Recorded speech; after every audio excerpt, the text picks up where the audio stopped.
So, under this comment is a comment from a victim playing Munchausen parent that really stuck out to me more than this initial comment did.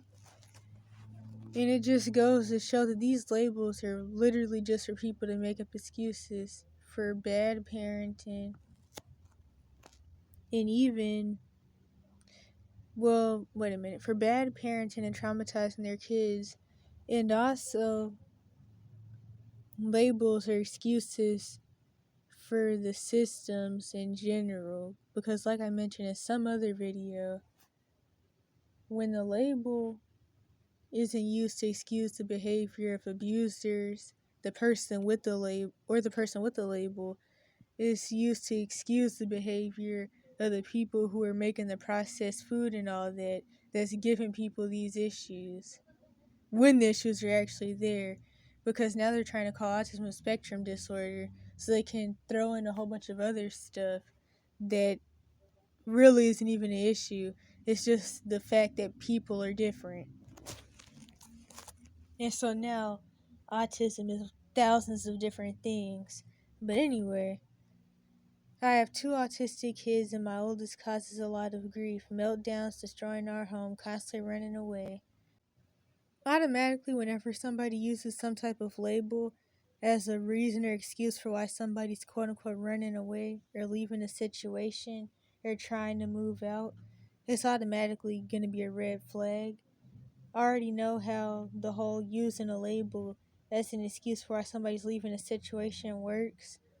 Because, for one, abusive parents who use labels, one of the things with that is that they think that when police or whoever sees a label in missing persons report, which would be a BOLO, Maddie's alert, or a silver alert, they think that that makes the police say, well, this kid's quote unquote bad, crazy, and retarded.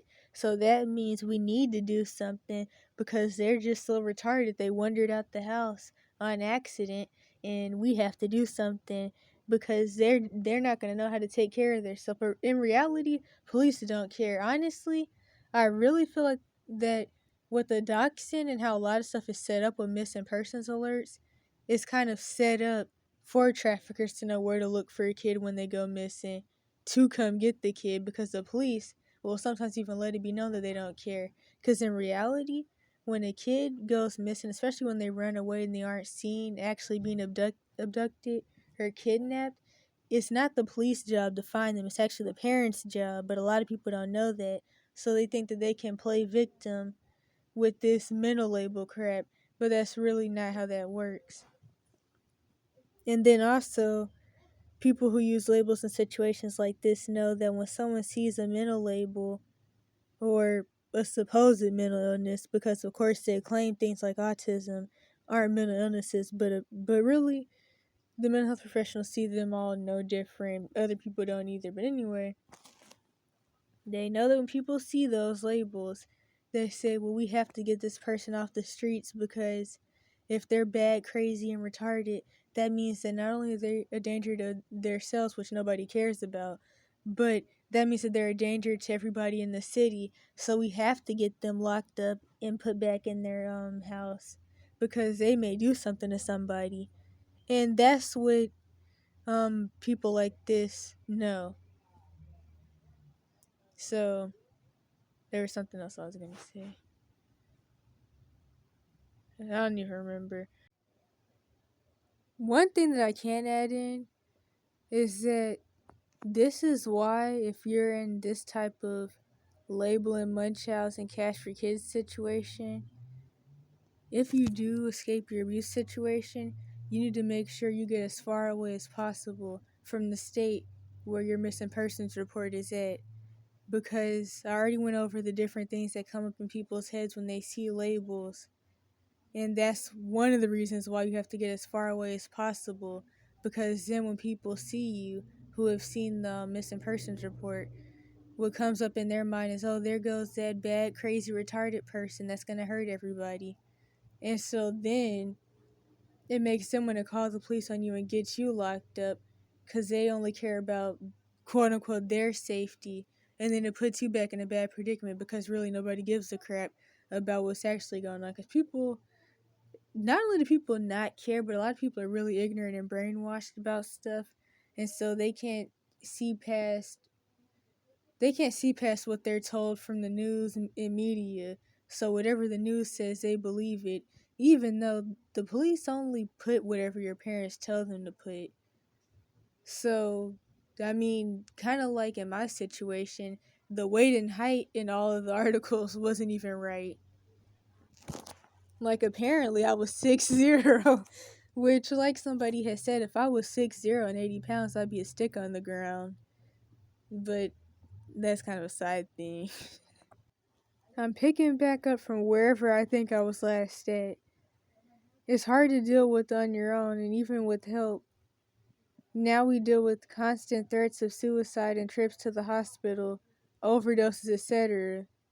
A lot of people judge without understanding the drain it causes and the constant worry of finding your child dead. The constant worry of finding your child dead, but yet you're just annoyed by the fact that they're talking about suicide and you really just feel like it's just to like manipulate you anyway. I think she hates the child's behaviors but loves her child. She needs help.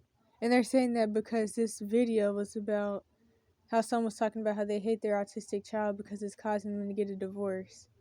Wait, or maybe it said they hate their autistic child so they're getting a divorce from their husband.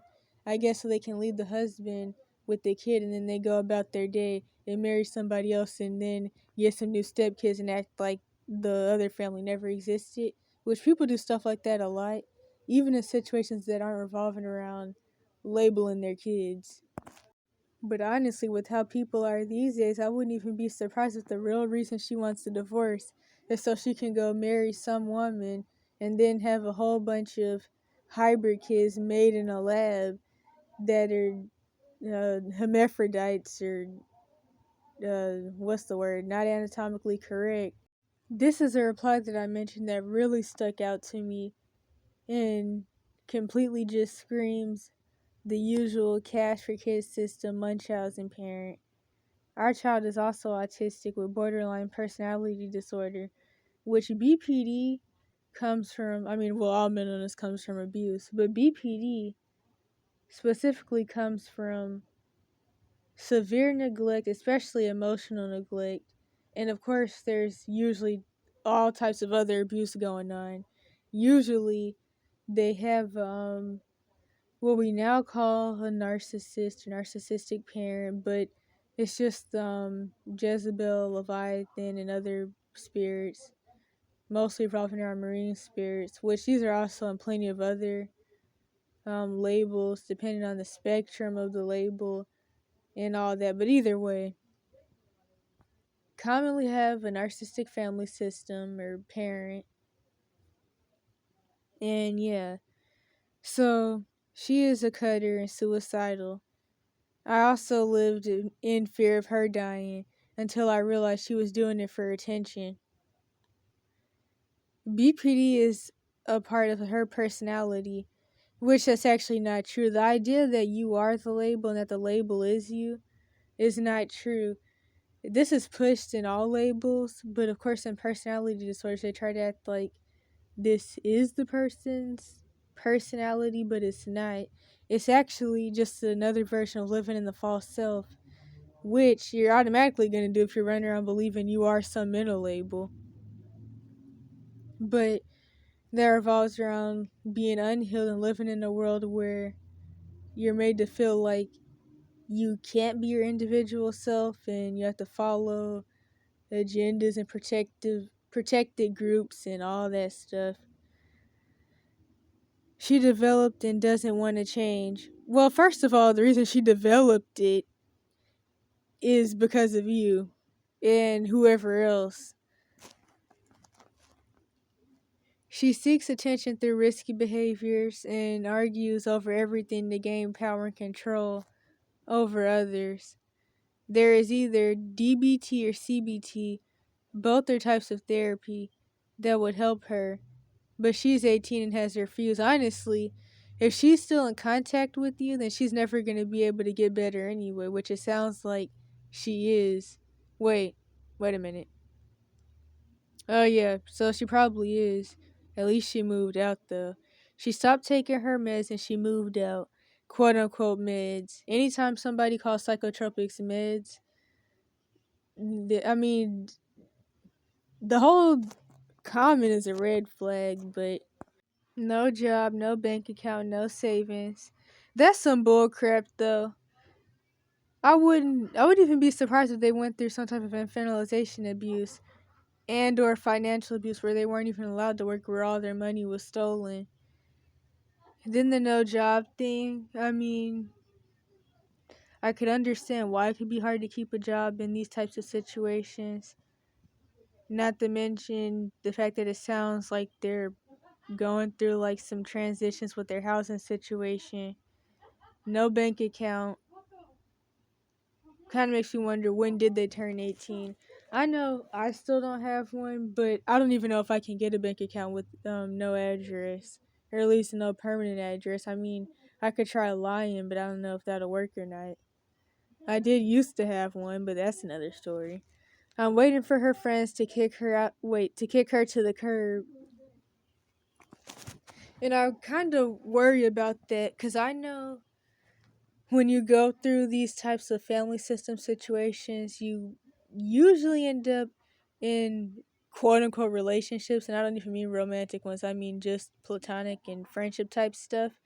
You end up in relationships where the people are kind of like your relatives in some way. There's a lot of stuff with that. For one, it's the fact that you already don't know what real relationships and real love is even like, so you kind of just go along with anything. Usually stuff that reminds you of what you already went through with your relatives, but you get into that subconsciously, usually not purposefully, because I mean you don't know anything else. And there's also the fact that uh your type is a demon basically, so like whatever spirits are in you from trauma, you're usually going to attract people who are similar, and they can be abusive or they cannot be abusive, but they'll be similar with the type of trauma and stuff they have.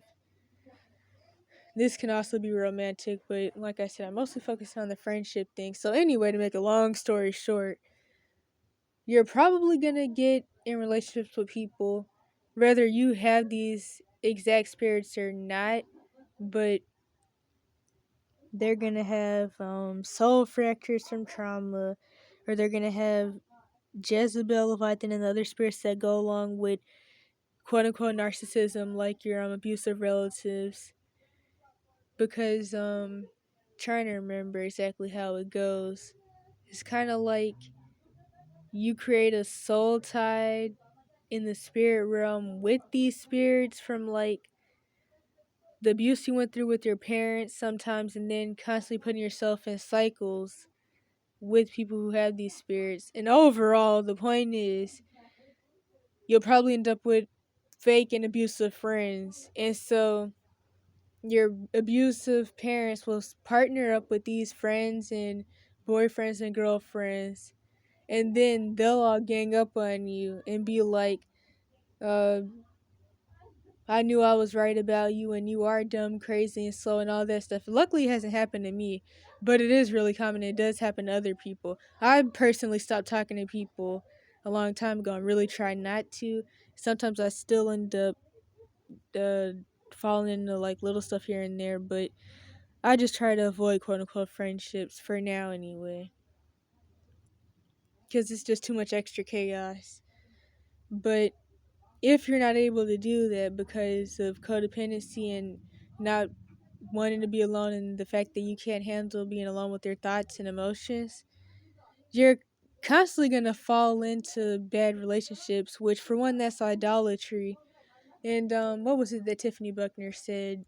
People, what people do to you is kind of like what you're doing to God when you idolize people. And of course, when you struggle with idolatry and idolizing people, you're gonna basically worship people to the point where you're codependent. You're always playing unpaid therapist for somebody. I really try to avoid this, but stuff happens and it takes a while to really get over this. But this makes you constantly put yourself in bad situations, and then you'll be crying and praying about how nobody treats you right. But the thing is, you keep running after people because you what did she say it was called? Tiffany Buckner had mentioned. Oh yeah, I remember. I think the spirit's called people bondage or something like that. And of course, when it comes to like deliverance and stuff, there's also this other side, which is that a stronghold is argument in the mind that keeps you from being delivered. So there's situations where you could be delivered from the spirits if you're like going through self-deliverance or deliverance with someone else, but because of arguments you have in your mind, you can't be delivered. So like the argument could be, well, wait, I'm trying to think of an example. Hold up. Okay, I thought of an example, but this more so revolves around like promiscuity and sexual spirits, which are usually going to fall under marine spirits anyway. So stuff like that. So you may have argument in your mind, which is that, well, why should I stop running around having sex with people when I already got sexually abused before, and so I might as well just run around having sex with everybody to take my power back. And so that's your argument in the mind for why you won't stop putting yourself in bad relationships and stuff, which is also self-sabotage and a couple other things that I don't remember the name of. That wasn't really a good example, but that's one. Anyway, I'm gonna keep reading now. So, something's in my eye. Wait a minute. She learned through she has learned through trial and error, or basically really through her trauma, to be honest, how to, well, no, she's learned through her parents how to play on people's emotions. I wouldn't allow her to act this way in our home, so she left. She'll learn or she won't. It's up to her now. Sounds like your daughter may also have BPD, because addiction is a part of this. What does she mean, a cutting addiction? Many autistic girls develop BPD as a way to cope with feeling different. And the what? Wait a minute, I don't even remember seeing that the first time I read this. And I really can't see because something's still in my eye, kind of. But and the lack of control due to being autistic. Wait a minute, that's some bull crap. In any case, seek DBT.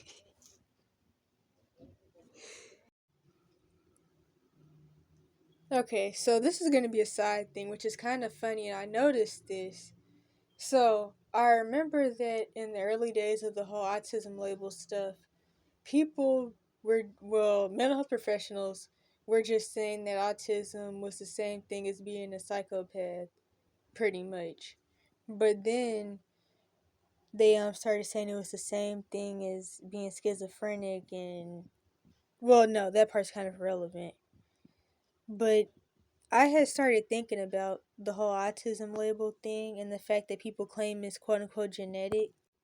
And so basically, what that would mean is that with the autism label and even the other 20 plus labels that I got at like 12 or whatever, if I have it, then my parents have it and my relatives have it.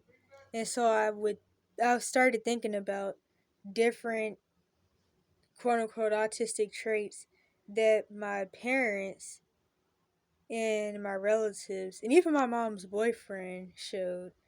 And so then I started thinking, well, it seems like people with quote unquote autism are more I can't say the word, but they're more likely to end up getting personality disorders, like uh, becoming a quote unquote narcissist and all that other stuff. That's kind of a side thing, but it's just something I thought about. Which, of course, the autism label and plenty of these other labels are usually just thrown onto anointed prophetic people because people, especially carnal-minded people, or people with the little white supremacist concept of atheism. Well, white supremacist philosophy of atheism, because that's really what it was originally, anyway. A lot of stuff I could say about that, but of course, people who don't know about or don't believe in people being anointed / prophetic, which doesn't mean somebody's a prophet. Everybody run around saying that they're a prophet. That's not what I'm talking about or promoting. But people who don't believe in or don't understand that, or even people who do understand it but like are on the dark side or something, they're not gonna want to acknowledge or understand the giftings of anointed people. And so they're just going to say that this person is different. And so now that's why they're throwing around the whole neurodivergent term.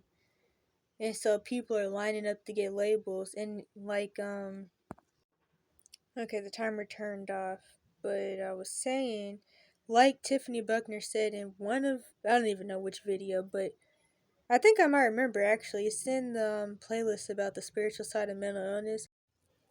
She had mentioned how she's lucky that she started to come into her full purpose or something like that and understand her giftings and anointings, because if she wouldn't have, she would be sitting up somewhere having people giving her quote unquote meds and telling her something's wrong with her too, instead of doing the work she does and helping people. So yeah. And then also, people who are anointed are more likely to lose their mind because of, one, all the trauma that they go through, and two, never really understanding the fact that they're even anointed and just thinking that maybe something's wrong with them, and not understanding why they don't really fit in with most people. And then three, all the people with the Jezebel spirit that they're going to be surrounded by, that are going to be telling them that they're bad, crazy, and slow. Or CBT for her. I might have already read that. Well, actually, no. I don't think that was in the last screenshot. If she's refusing, then you'll need to be firm and set very rigid ground rules. She won't actually die. Wait a minute. If she truly was suicidal, she'd be dead already. Dang. That's something. She's using addiction as a means to cope. Okay, hold up. I gotta get my train of thought back in order because that really threw me off. But doesn't want to die. I don't even remember somebody mentioning drug addiction though. So what is she talking about? The cutting? Because I'm really confused. Sounds like she's also addicted to her depression. I'm betting she argues and tries to manipulate you by gaslighting or ignoring you. With this comes threats, and she most likely blames you for her emotions. She'll say you're the one causing me to feel this way. Stop her and tell her to rephrase and fix herself. Take back the control. She's using suicide as a tactic to get what she wants. She wants you to feel sorry for her so she can do what she wants. Walk all over you. You probably should. Oh, wait a minute. I'm reading this wrong. Trying to be sarcastic about it. You probably should see a therapist that specializes in autism and borderline personality disorder. Maybe the therapist can help you as the parent. Honestly, I don't even know what to say. Probably go to a therapist, and the therapist tries to claim that you can't even have both. Because, I mean, everything is so biased with them, and one person believes one thing and another, no. One doctor believes one thing, another doctor believes another thing. One doctor will tell you the last doctor lied to you. That's how this stuff goes. There's a reason why your child developed borderline personality disorder. You didn't give her attention during her developmental years. And another thing I could say is that while doctors will argue about what age to diagnose stuff, and they'll diagnose one kid who doesn't even have symptoms of something with that label, but then tell another kid with symptoms that they can't have it because they're too young, BPD does not kick in once you turn 18. It starts when you're actually really, really young. I know me personally, I had like the attachment symptoms and the limerence and all that stuff when I was like elementary age, like what was that, 6, 7, and all that. And I mean, it is something that you can get over and work through, but most people aren't going to be able to do that because they have the mental health system convincing them that they're a victim and that they were born that way. And not to mention the mental health system doesn't treat people, and they really can't treat spiritual issues because, of course, trauma creates fractures in the soul that lets in spirits that cause these issues, not to mention the brain damage that you get from trauma. But soul fractures are the issue when it's trauma induced. And like I said in the other videos, when mental illness is a physical thing, it's because stuff like what you're eating, not eating enough, not eating the right foods, a lot of processed foods, gut issues in general, maybe you have a brain tumor, stuff like that. Other than that, mental illness is a physical. No, wait a minute. It's a spiritual thing that comes from trauma, not physical. And of course, when it is a physical issue, regular doctors don't even look in the root cause, so they're not gonna like tell you you just need to take vitamins or tell you that you just need to eat more vegetables and actually help you fix your issue. They're gonna throw you on neurotoxin psychotropics either way that actually cause brain damage because they're made to turn off neural pathways that make the body work, which leads to hundreds of mental, physical, and neurological problems that eventually lead to death. Next time she runs away, pack up and move, especially if she was an adult. Other children should not have their lives destroyed living under violence causes trauma, and that is very, very difficult to heal from. LMAO, all the bad parents whining in the comments section. If you're putting your own kid on blast on YouTube comments, you've lost the plot.